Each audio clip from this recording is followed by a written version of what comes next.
que vous êtes à Madrid.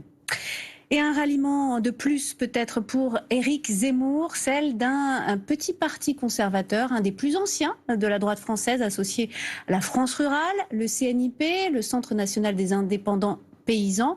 Son président est avec nous. Merci Bruno Nort. On a quelques questions à vous poser, mais d'abord, cette question, pourquoi les candidats convoitent-ils la ruralité?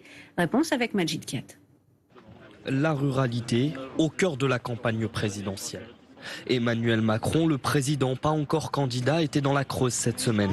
Le chef de l'État s'est adressé à des jeunes d'un lycée agricole. Vous êtes la génération de la reconquête dans les ruralités. Et je vous le dis avec beaucoup de force. Et si ça peut vous aider à sortir un peu du brouillard, faites-moi confiance là-dessus.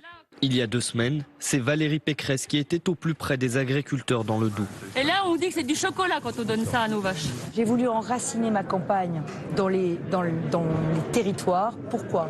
Parce que je crois que l'agriculture, c'est une question de souveraineté. L'agriculture, c'est pas un domaine comme les autres.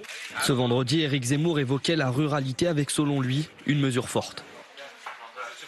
Dès l'été 2022, pour chaque nouvel enfant né dans une famille de la France rurale, nous mettrons en place une bourse de naissance de 10 000 €. Mais alors, comment expliquer cette convoitise de la part des candidats ? Si les candidats ils convoitent autant la ruralité, c'est parce qu'elle a tout un imaginaire et un historique en France derrière elle.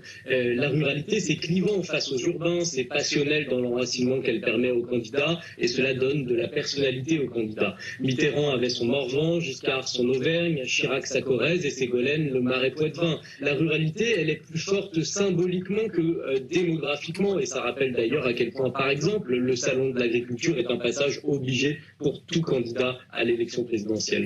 Les candidats à l'élection présidentielle auront donc l'occasion de parler ruralité lors du salon de l'agriculture à la fin du mois de février.